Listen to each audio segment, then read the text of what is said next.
So we'll have to just understand over here that the liquidator is now in the position of a board of director.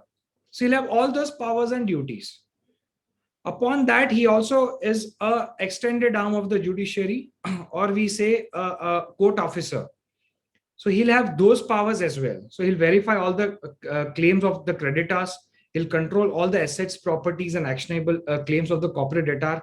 He'll evaluate and prepare a report of the assets of the property of the corporate debtor. Take all the measures to protect and preserve the assets of the corporate debtor, to carry on the business as a going concern, settle the claims of all, and distribute the proceeds as per the mandate of the code, and will also institute or defend the legal proceedings before appropriate forum. So that's what a key managerial person would do. And also would endorse the negotiable instruments on behalf of the corporate debtor, would also consult all the stakeholders, and all the functions as being prescribed by the IBBI.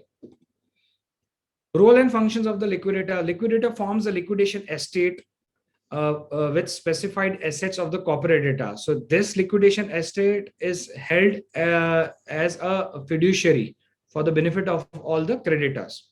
And then the liquidator has the power to access all the information for the purpose of admission of the proof of claims and identification of the liquidation estate. So someone is filing a claim, some creditor is filing a claim. So he'll have to check with the records of the corporate debtor, the books of accounts. So he has all those powers.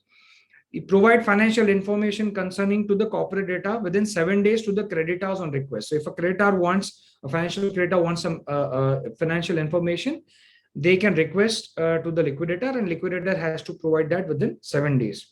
And he has to collect all the claims of the creditors and check it with the information utility within 30 days. So then the liquidator verifies the claims and may ask the creditors for further evidence that how your claim is to be admitted. And accordingly, liquidator accepts or rejects. So if there's a rejection and the creditor wants to go for an appeal, so under section 42, an appeal also lies. The time period for that is 14 days. So within 14 days, that creditor can always approach the Honorable Adjudicating Authority, NCLT, for the same.